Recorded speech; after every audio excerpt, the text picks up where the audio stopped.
नमस्कार, मैं हूं राहुल शर्मा। आप देख रहे हैं SP9 न्यूज़। स्वागत है आप सभी का हमारे इस प्रोग्राम में। और प्रोग्राम की शुरुआत उत्तर प्रदेश से।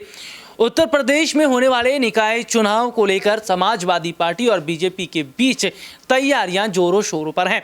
लेकिन आखिरकार वजह क्या है कि निकाय चुनाव की तारीखों में देरी हो रही है? आखिरकार वजह क्या है कि निकाय चुनाव की तारीखों को लेकर कोई फैसला नहीं लिया जा रहा? विपक्ष ये कह रहा है कि निकाय चुनाव की तारीख में देरी हो नहीं रही है, देरी करवाई जा रही है। देरी कौन करवा रहा है, ये बात हर कोई समझता है। और उत्तर प्रदेश के जो उपचुनाव में बीजेपी को लगातार झटका लगा है, उसके बाद क्या ये कहानी बीजेपी ने लिखनी शुरू की है चुनाव आयोग के साथ मिलकर? आशिफ सर मेरे साथ मौजूद हैं और उनसे जानने की कोशिश करेंगे। आशिफ सर, मेरा सवाल ये रहेगा कि यूपी निकाय चुनाव में देरी को लेकर बात कही जा रही है, लेकिन ये कहा जा रहा है राजनीतिक विश्लेषक के द्वारा और जो जानकार हैं कि देरी हो नहीं रही है, देरी करवाई जा रही है। और देरी कौन करवा रही है बेहतर तरीके से समझते, कौन है देरी करवा रहा है? और क्या समाजवादी पार्टी या विपक्ष जो बात कर रहा है कि चुनाव आयोग के साथ मिलकर बीजेपी बहुत बड़ी साजिश रच रही है, ये देखने को मिल रहा है? देखिए राहुल सर, इसमें कोई शक नहीं है, चाहे निकाय चुनाव की बात हो या फिर रामपुर के चुनाव की हम बात करते हैं, सवाल तो खड़े होते ही हैं कहीं ना कहीं। और ये देखिए, ये सिर्फ अभी नहीं हुआ है, चाहे गुजरात का चुनाव हो, हिमाचल का चुनाव हो, हर जगह चुनाव आयोग पे सवाल उठते हैं। भाई, जब आप गुजरात का चुनाव था तब भी आपने देरी की, हिमाचल का चुनाव था तब भी आपने देरी की। ये निकाय चुनाव है, ये तो एक दिन में हो जाते हैं। आपने मैनपुरी का करवाया, आपने खतौली का करवाया, रामपुर का करवाया, तो वाकई में देखिए जो देरी हो रही है उसको जो सवाल है वो तो लाजमी है।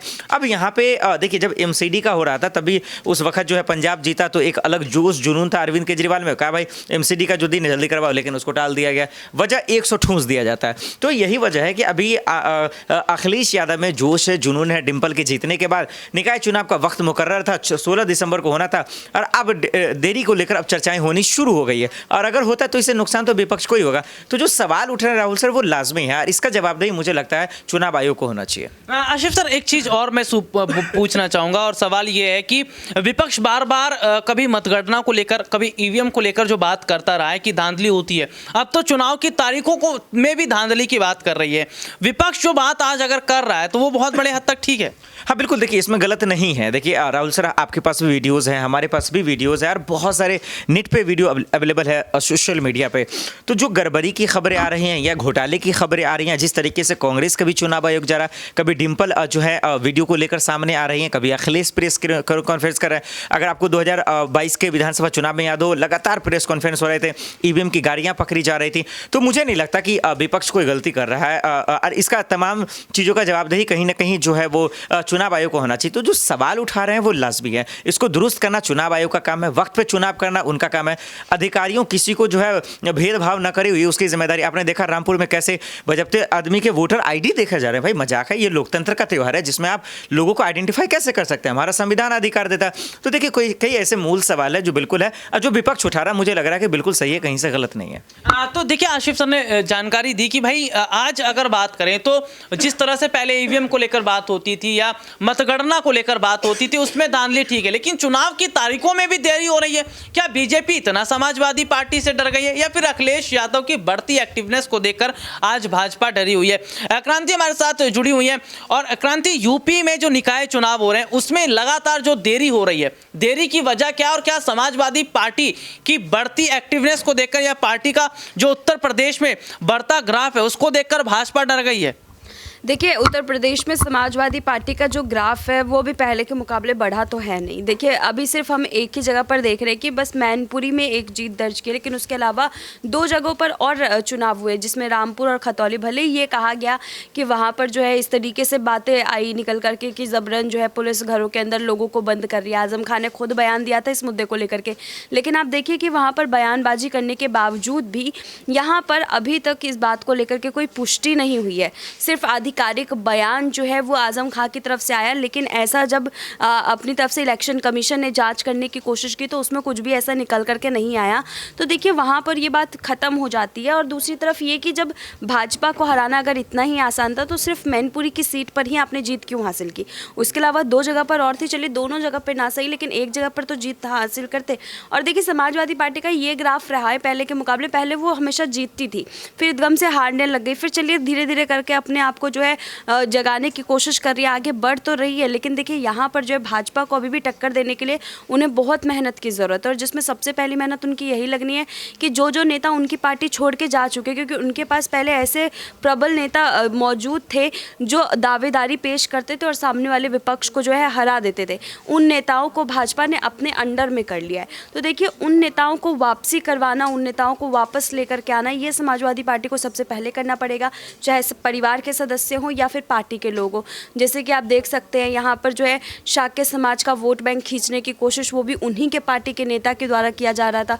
तो आप समझ सकते हैं इस चीज़ को लेकर के कि यहाँ पर जो है नेताओं के ऊपर जो है काफ़ी खेला होता है, जिस खेले को यहाँ पर कहीं ना कहीं अखिलेश यादव को अच्छे से समझना पड़ेगा। अगर अखिलेश यादव इस पूरे मामले को अच्छे से समझ लेते हैं तो जाहिर सी बात है कि वो फिर आगे चल करके भाजपा को ज़रूर हरा पाएंगे। वो आगे चलकर भाजपा को जरूर हरा पाएंगे। और देखिए सबसे बड़ी बात क्या है कि समाजवादी पार्टी का ग्राफ बड़ा है, समाजवादी पार्टी का वोट बैंक बड़ा है। मुलायम सिंह यादव के निधन के बाद ये कहा जा रहा था कि वोटर बट जाएगा, जनता बट जाएगी, जो वोट पहले था वो वोट अब नहीं रहेगा, लेकिन ऐसा नहीं था। बिल्कुल तस्वीर उलट हो गई। बीजेपी जो सोच रही थी उसकी तस्वीर उलट हो गई।